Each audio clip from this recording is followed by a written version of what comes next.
سپاس دکم ما گودا سر آفتنا سرو کمر Erdoğan gelek tani zaman لسر مثلا آبوری سکنی سر سیاست اندر سکنی هر زیده لسر سیاست دربا لسر سوریه لسر مثلا ام بین خسری روجبا او نام خسری روجبا لسر به سکنین و لسر وقت بیواجو هندر زیگالت شانی زمان خاله دستوری کر ام بایی بیجن اگر داخوز آرمانج دکن که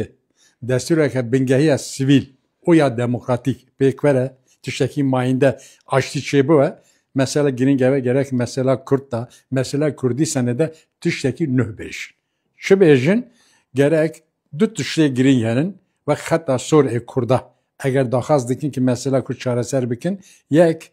de destura bengayı da habuna milleti Kürt ve milleteki kabul bikin. Kürt milleteki henin mahvevanan.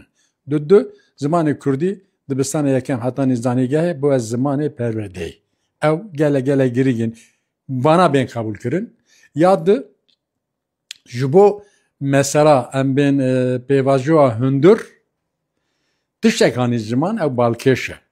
Çu got ki em liyakitiya Suriye duhazın em parastera adnegeriya Suriye duhazın başlara Kürtçe liyakitiya Suriye duhazın iro. Naün serxabune naxuzuna Kürt. Le jubo Filistin'e avkası ser sikinin Filistin ger ایدی فدراسیون قیمت که گره که دولت که سربخواه یعنی دنیا مثلا فلسطین و اسرائیل ده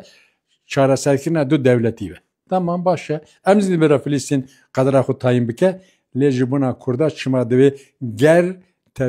تجربه عراق و فدرالیسم و حکمت یا کردستان هرم لسوریه بردام نوا دوباره نوا یعنی دجاو نوا دجاو چه توی معنی و جرباندن که بره دوباره نکی جبو فلسطین تبه دولت سربخو جبو کرده اگر سر حکومت دبیجه که ورگود وقت ام ستاتویز قبول نکن او مثلا کرد قط نچاره سر کرن ذاتی دهندر دا درخه پیواجه دازی سروک مجلس تشکانی زمان اگر لدروا